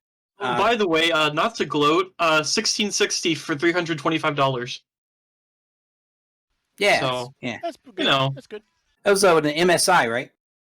GeForce. Yeah, I don't. Well, yeah. GeForce is the chip, unless it's branded NVIDIA. Oh, sorry, no, yeah, it is MSI. Yeah, my bad. Yeah, MSI, yeah. Mhm. So Yeah, it's MSI. NVIDIA Yeah. makes the reference But, cards. yeah, and the, it's- the OICs make the other cards. Right. Yeah. Okay. Anyway, And as far as I know, it's a decent card. It's been a good card. Yeah. For yeah, it's worked fine. It's a lot better than that 960 I had for 5-6 years or a something. long like that. time. Yeah. And here's something I've discovered too. Again, still sticking to computers and the building thereof. So I built this brand new machine. A brand new Asus motherboard. Hot off the presses, all this stuff. The motherboard came with the onboard video disabled. Like, I can't just plug a VGA cable in and hook up a monitor. I've got two video cards in this thing because I've got 4 monitors in the room here. But I had to hook up. I had to plug in. Luckily, I had room for it in the case, but I had to hook up a second, like an old video card, so I could get all my monitors hooked up. What's that? It was my old card, actually. Remember? Yeah, it was actually. You're right. It was your. It was your current 10 series, and then my 960. Yeah. I'm looking at the 9 there. Actually. So that you got an AMD chip for the chipset. Yes. Yeah. Okay, Ryzen 7. Yeah, the video card that's on board. It's not really on board. What that is that's with an integrated video card that comes with the chip. There are certain chips, the certain Ryzen systems that actually come with a video card built into the chip itself. Depends on most of the stock Ryzens don't have it unless it specifically specifies that it plugs in with the integrated graphics. This one doesn't be. Yeah. Yeah, because I plugged in a second or a third monitor or whatever, and it wouldn't come on. I was like, what's going on? I tried this, I tried that, and the other thing wouldn't work. And I looked it up online, and finally I saw something that said, yeah, they come with the onboard video disabled or whatever. I'm like, oh. Yeah. It depends throw a on second the video card in CPU that you get is whether it Gotcha. pipelines the video card, the video output out. Yeah. And the sales guy there, I'm not a big fan of his, but anyway, he talked me out of 32 gig of RAM. I've got 16 in here. I mean, it's been fine, but you don't need 30. Don't tell me what I don't need. Yeah, but it came out. The system came out pretty good. It's got pretty lights. And it does everything. Yeah, I know. That's the important thing. The pretty lights. Makes it go faster. That makes the computer run better, right? Right. Yeah, exactly. And it's fine. It does everything I need for it. Now I haven't really gamed much on it. In fact, I haven't gamed it. I think I played Minecraft for an hour or two one evening on it, and of course it ran fine. Minecraft isn't particularly needy as far as resources. You don't even have Steam on there, do you? I know I haven't even reinstalled Steam. No, that's true. I've got a 2 terabyte NVMe hard drive on board, and I Nice. haven't even installed Steam. Yeah, Ah. oh, I love that. I love that little. It's like a chip you plug in. Love it. It's like, yeah, because the guy was like, "Are you sure you need 2 terabytes?" It's like, no, it's not that I need 2 terabytes. I want Yep. 2 that's right, terabytes that's right. on board. Yeah, and at the same time, I bought a network attached storage solution that's over in the other room next to my cable modem that I just back everything up there because like I've got 17,000 songs or something and all that stuff, and if I was to lose all that, it'd be like, oh, hey, it's signal to noise. I'm going to play these 6 songs over and over again because that's all I've got, So I've got to back up the music. So I've got all the music backed up to it. I've got space on there for Patty for her stuff. I got to install the software so Jerry can back up to it as well. And it's a 4 terabyte, but it's rated, so it's technically only 2, but everything's redundant. So Yeah, gotcha. yeah, so Yeah, we got a I've NAS been. here that's 2 4s. They're red drives, 2 4 Oh reds. yeah. And I've got they're totally redundant. So I only have a 4 tera NAS because I've got one is backed up to the other, but that also is all of the movies, all of the TV shows, all of the music for the house, for every Right, TV and right. every radio. Well, we don't keep I mean, we've got physical media for our movies and for our music too, for the most part. But for the radio station, anything I like purchase on Amazon that's digital, I immediately back it up there because that's one of those deals where if that shit goes away or whatever like that, it's just gone. I'd have to rebuy it. Yeah. So I back that stuff up. Yeah. So I mean, to me, it's worth it to go to the store, and for some odd reason, there's not one of these Micro Center stores in Pittsburgh. I have no idea why. It would be, I think it would make money hand over fist if they would put a store here in Pittsburgh, but they don't. So I'll drive the 2.5 hours to Cleveland to go to an in-person store to do my computer component shopping. I'll do all the research ahead of time online and then go purchase. Yeah. So I'm sure if they put one here in the CSRA, it'd go great. it would do really well. Yeah. Yeah, for sure. Easily. Yeah, in Augusta, or even if there was one in Atlanta. I don't think there's one in Atlanta I either. don't think so. But it would, if they ever were to put one, it's definitely worth a trip to Atlanta. Although I got to tell you, the case that I got, the Sigotep case, that because after you and Green talked about it, I'm like, oh, that's pretty damn cool. So I did order that online. I think I ordered it through Amazon, and they were like, it was like I got like a 50% off deal on it somehow. Wow. So I didn't pay a whole lot for it at all. But it's an awesome case. I really like. Brilliant It's design. it's so different unique. with the it really is. Yeah, it is. And it stays super cool in there. Now, granted, I've got plenty of cooling in there, but it's like, and I'm not really pushing it. I'm not playing video games yet, but it stays nice and chilly, and it's what you. Yep. So aside from the kind of clusterfuck that is buying video cards these days, which you can't, no. No. It's I say I just used my old card and I've got Jerry's old card, so it does fine. But yeah, aside from that whole debacle, I scalping and this goes back to like the days of buying concert tickets. People buy a pile of concert tickets and double the price and resell them. Or they buy up a bunch of tickets to a baseball game or a hockey game and jack the prices up and resell them. That has pissed me off for time immemorial, and this thing with the video cards is just so aggravating. Yeah. I'm glad that the companies are seeming to want to address it, as far as making special cards and like everything you were talking about. But that should have probably been underway a while back. Right. Honestly. And there's been talk that NVIDIA, the next gen of NVIDIA cards, the 40 series, Mhm. there's been talk that the reference cards, the ones that are NVIDIA branded, will only be sold one per player to like Steam clients or Epic Games, but they have to have at least 1 year of subscription, and they have to have, basically it's the same deal as trading games on Steam. You have to be active for 12 months. You have to have a certain amount of purchase games. You have to be an active player. Basically, they want to verify that you're a gamer. They want to put these cards in gamers' hands. So there's talk that they're going to sell it through the Steam store. That's actually a great idea because and I would say aside from, I mean, there's not going to be anybody else that needs these video cards except for gamers, really. I mean, the miners. Yeah, and with You know. the quality that they're talking about, or the sheer horsepower of the 40 series that they're talking about, Yeah. one card is going to do you. I mean, you don't really need more than one card. Right. Yeah, but they'll buy, a bunch of them anyway. But... Yeah, I'm just baffled as, I'm going to get 8 of them, or I'm going to pack a case with 32 of them. Yeah. Why?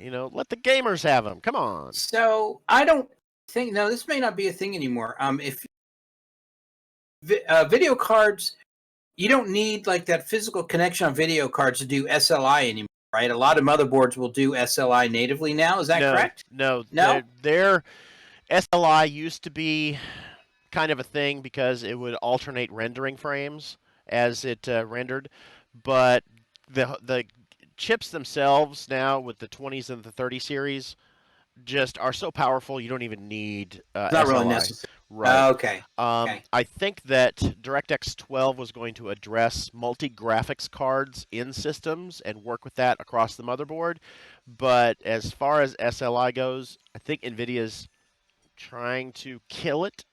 They're ignoring it actively. They're like, if you really want to, that's fine, but there's not a lot of games that support SLI anymore, and it's just not worth spending or plugging in dual cards. I had 2 1080 Ti's and SLI'd them. I only got maybe 25% performance increase. That's a lot of money to put out for only a 25%. Yeah. But I thought that I was going to get a lot more and it would last a little longer. Right. I ended up overheating it and cooking one of the cards. Oops. Because they were so close together because of the SLI. Oh, yeah. So that was a lesson. Yeah. Sure. Yeah. That's one way to put it. An expensive lesson, Learning but experience. Lesson nonetheless. All right. Well, let's do a quick lightning round. Green, what has obsessed, grabbed your attention, or otherwise kept you busy this past week? A few things actually. Okay. I've been getting back into my drumming. I'm very seriously wanting to do this drumming stream on my Twitch, and really all it will be is like just each drum, like maybe 20 minutes.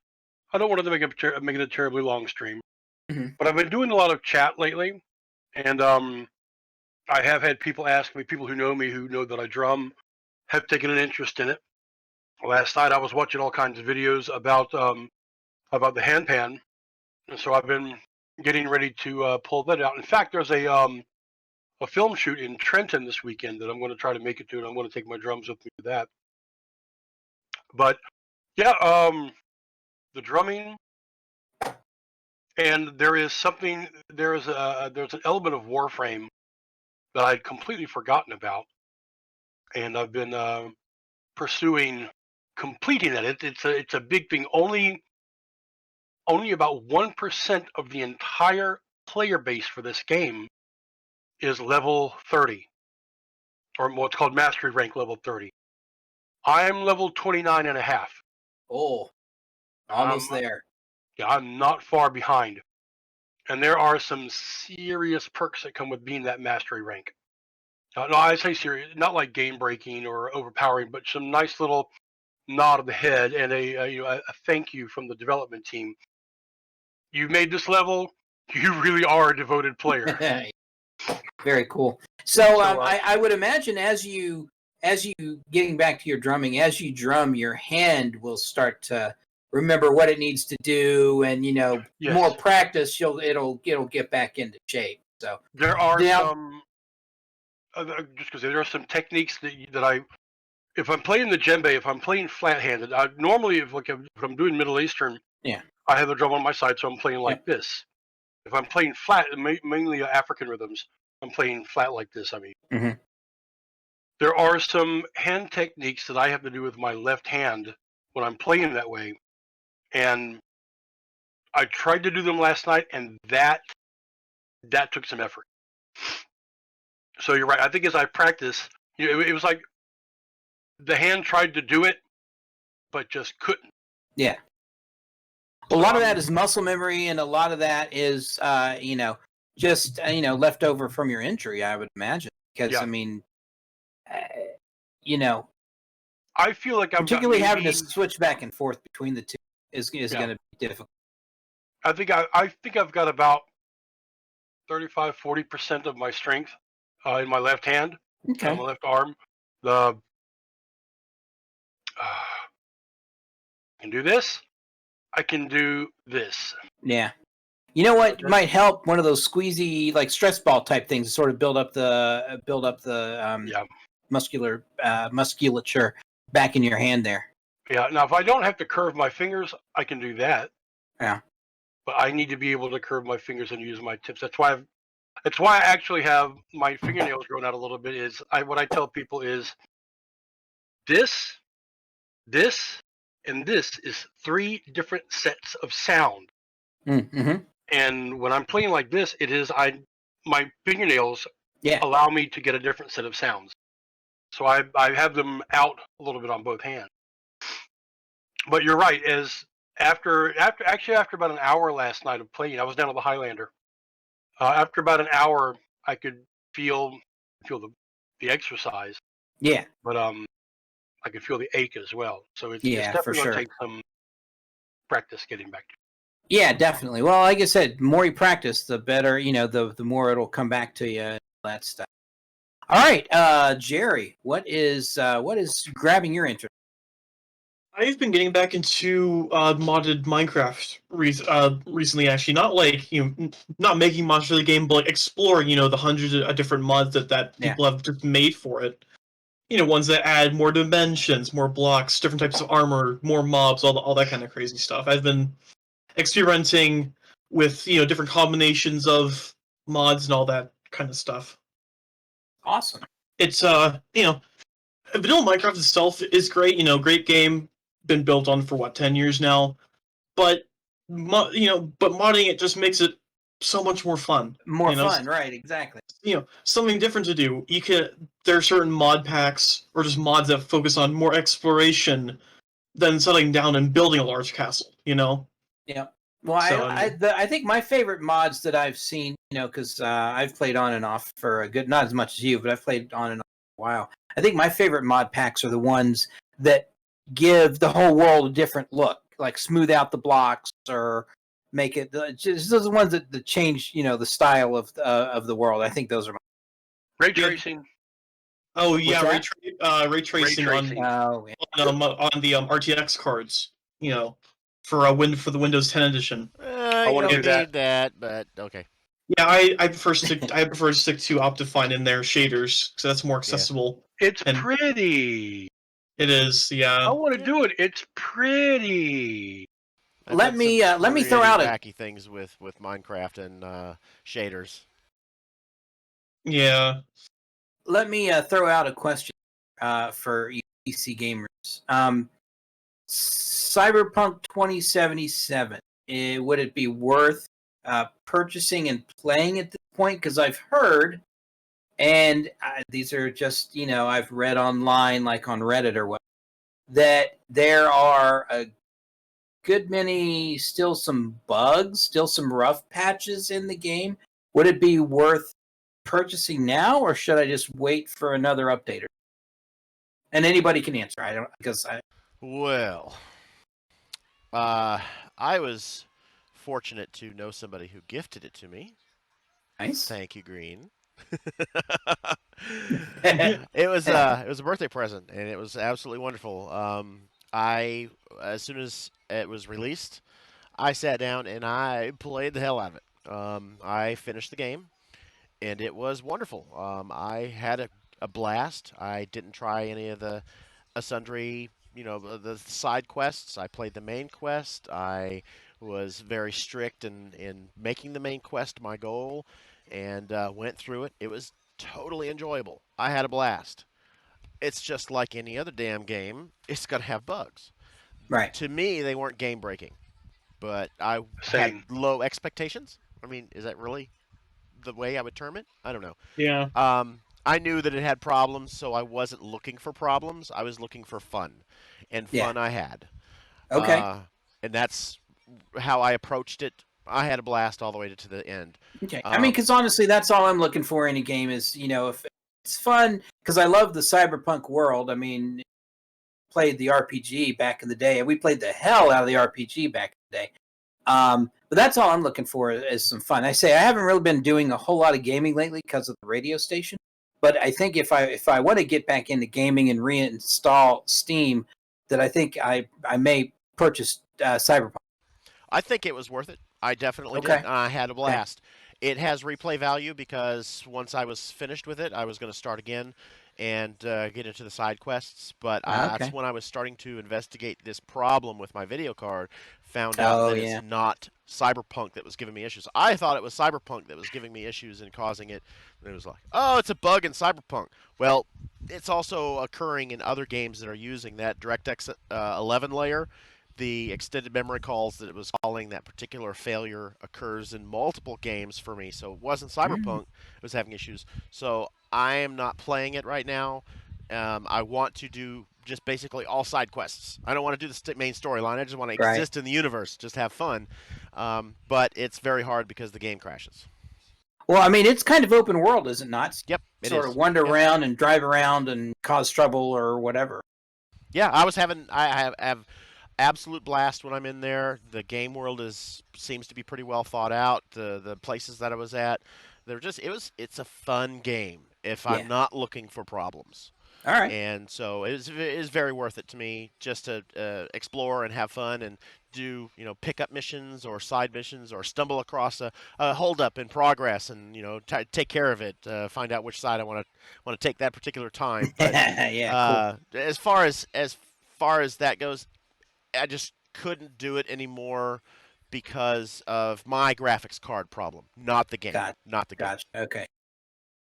Green, you had something to say, I think, or A few things actually. okay. All right, go for it. Now I've gotten into the game 3 times, but I've only gotten about an hour and a half, maybe 2 hours in. Okay. Now, I'm quite sure that I had unrealistically high hopes for the game. I'm very well aware, like Phil says, it's game launched. It was less than a stellar launch. This happens. Case in point, No Man's Sky, all the hype, whether it be deliberate lies to mislead or just misinformation or what have you. The point is the game had a lot of issues. The game has not only caught up to and become everything that was originally promised, it's way surpassed it. You're talking No Man's so Sky, right? Far past. Yes, No Man's Sky. Yeah. And it's everything it said it was going to be, and more, much more. Yeah. I think Cyberpunk's going to go that same direction. There are also some things about I'm going to. This is the conspiracy theorist side of me on this. Fingers crossed. I would not doubt if some of it was on purpose. I would not doubt it. I say that because it is in the cyberpunk spirit that a lot of people will try to hack, learn. They'll go into the crevices and find why is something broken, why is something not working, and then it's a puzzle. It's a puzzle. And as far as my hopes about the look of the game, of the feel of the game, of the atmosphere, 100% it was perfect. I just loved it. The voice acting, the writing, perfect. The look, perfect. Everything. Everything that I hoped was going to be there was there, and it worked great. Yes, there were bugs. But like Phil, like Pagan, I didn't have any, nothing was game breaking for me. I played through what I played fine. I didn't have any problems. I had a couple moments where I went, "What's odd? Oh, it's just a glitch." Next, just keep on walking. It's just a glitch in the Matrix. Yeah. It doesn't game break. You can still complete your story. You just nothing. All right. No big deal. All right. Well, good. So when next time when I download it or when I reinstall, I should say, what do you call it, Steam, then I'll probably just I'll probably just go ahead and purchase Cyber, or maybe I'll wait for it to go on sale. Wait for it to go on sale. Yeah. Yeah. That's a good plan. Something that a lot of people were not aware of, and I didn't know this until after a couple of months, was that all the really bad mouthing people were giving Cyberpunk was for the PlayStation 4, Yeah.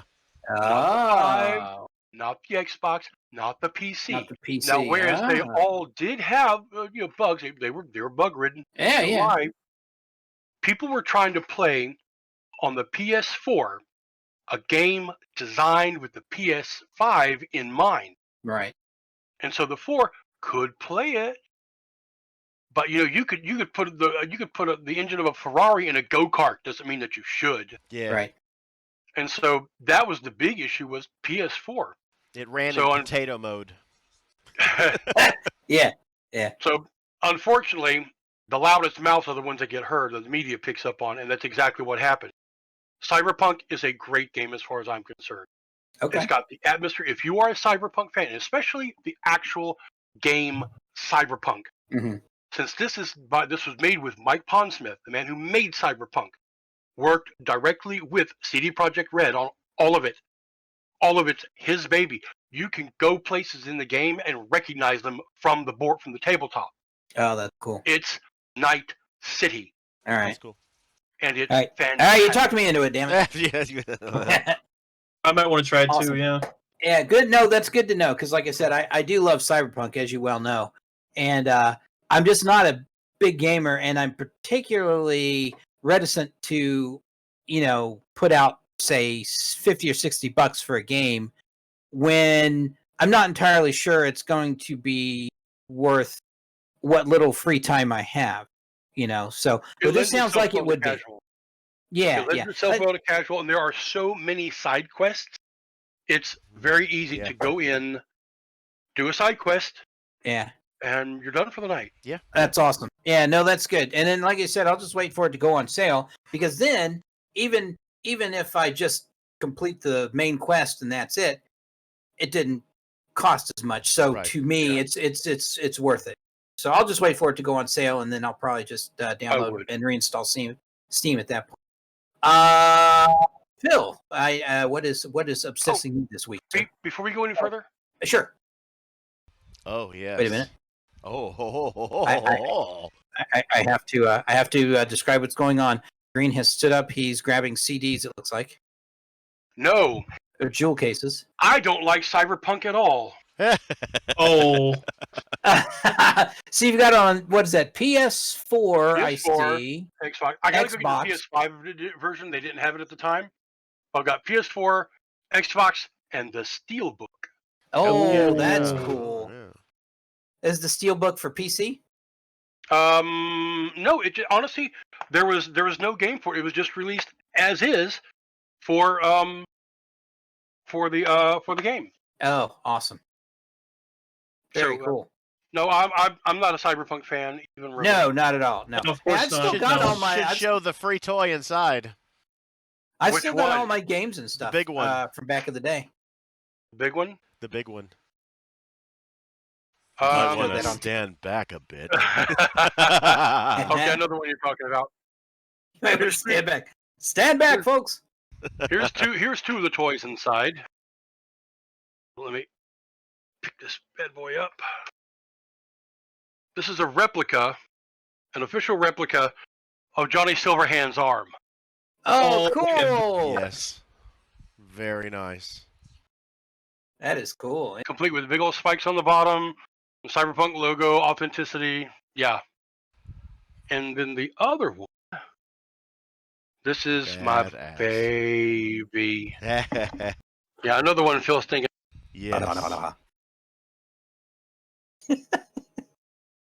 The free toy inside.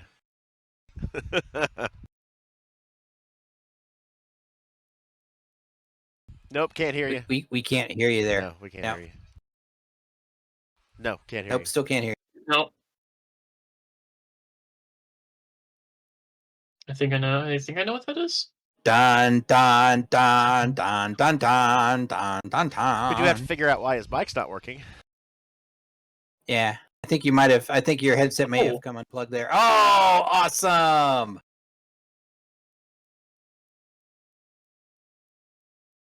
Microphone is not working. Microphone is not working. I It's think gorgeous. you might have come unplugged. It's gorgeous. We can't hear anything Oh, you're saying. We can't hear you. Finger pointing. No, he's. That is cool though. Nope, can't hear you. We will hold. I wish I knew American Sign Language. We cannot hear you. Yeah, really. That'll do it. We'll do it. He did unplug. Oh, but he you know stepped what? Away. If it's wireless, he might have ran out of batteries.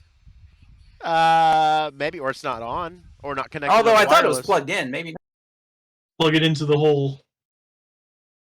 he said.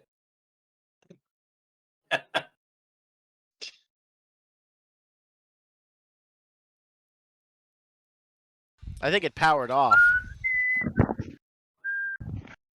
Okay. There it is. Ah, there you are. Hey, We can hear So, you. so we were taking bets. What happened actually? The I think that the base charger came unplugged or something. It's gotten loose because the battery's dead. Oh, But now that I plug it into the base, it's working. okay. Okay, now that all the uber climactic wording and tone of voice that was worthy of an Oscar is over. Start over. This it's a little prize that is not available to the public. And if you can get one now, it's probably on eBay. It's probably somebody selling theirs. But this was never made for sale to the public. This was given to GameStop managers only. And the guy here offered his as part of a raffle to his customers, which I happened to win. And this is an official statue. You see Cyberpunk here on the bottom. This is an official statue of V, the main character from the game, using his signature bike. There's a dude down here on the base that he's attacking, slamming it into him, then using the kick to launch him into combat in the game. There is an awful lot of detail on the bike. Yeah, there is. Badass. Yeah, And that they- is cool. They do state that the bike is directly inspired from the one in Akira. Oh man, So there's a lot. Tetsuo's motorcycle. Right? Kaneda. Oh, Canada. Canada. Yeah. So That's a this is- movie I haven't seen in forever. Is Akira? I need to watch Akira. And the live action is still caught up in development hell, like it has been for the past 20 years. Bleh. Yeah. I had heard, I saw a little blurb about it, that all of the audio, and I think some of the design of the bike itself, but all of the audio was recorded from the bikes that Keanu Reeves' bike shop makes. Ooh, that's cool. Can send more information about that in. Yeah, that's super Yeah. cool. Oh, and Tommy, Yes. you'll appreciate this. Okay. Hey, it's show and tell, boys and girls. Yeah. Woo! I didn't know that I still had these. I discovered them a couple months ago Okay. in one of my packed away boxes. Oh yeah, Are those what are those miniatures? yeah. Oh, super cool. From That's awesome. 1991. Wow. Right? Is it 91? 91. That's probably about right. I saw the certificate in here. Yep, still got it. Oh, super cool. Was that just tucked away in a box somewhere? Yeah, Oh, that's and then the miniatures in it. Oh, Are they, Yeah. are they lead or pewter or whatever?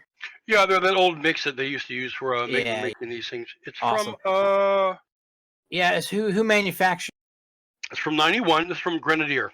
Oh, Ah. Grenadier. Oh, nice. hmm These are official Cyberpunk Art House Saurian Games Inc. That's awesome. Miniatures. I say I've still got all my source books out in the other room there in my cabinet. Well, here's since we're doing show and tell, I'll do this one. It's the only cool thing I got. So this is the new computer with all the flashy lights and whatnot. Yeah, But if you look right down there, dun. Wow. I'm totally jealous. I want that so bad. that is a, if I'm not mistaken, that is a stand that you would normally use to hold your video card in place so it doesn't sag. Yeah.